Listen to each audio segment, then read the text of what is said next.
очекува тоа да биде направено со избор на Граѓаните кои се надвор од земјава од понеделник ќе можат сами да се попишуваат онлайн. Апликацијата која е достапна на 8 јазици може да ја најдат на веб страницата на Државниот завод за статистика, а линк до неа ќе постави и Министерството за надворешни работи.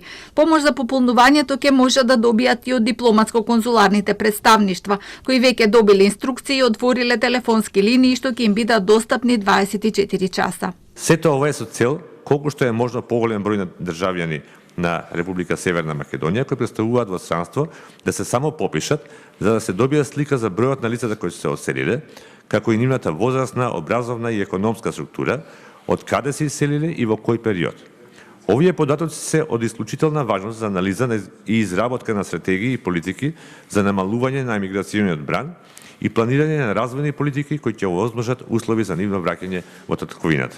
Симовски гарантира дека се преземени сите мерки против упад во податоците. Апликацијата е лесна и едноставна за пополнување, идентична со таа по која ќе се попишува и во државата. Само попишувањето подразбира пополнување на пописната апликација од страна на самото лице кое е единица на попис. Податоците за домаќинството ги дава полнолетен член, кому податоците му се најмногу познати, а за децата до 15 години еден од родителите, посвоителот или старателот. Рокот за нивно попишување истекува на 31 март на полноќ. Пристапот од Македонија е оневозможен. Министерот Османи вели дека резултатите од попишувањето на иселениците не се важни само за државата, туку и за самите нив.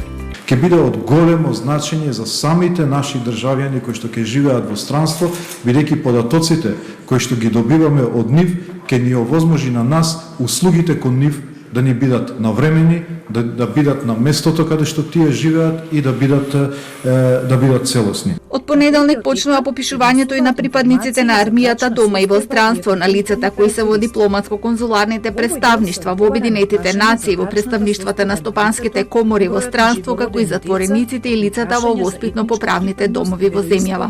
Мајчин јазик и јазик на кој лицето зборува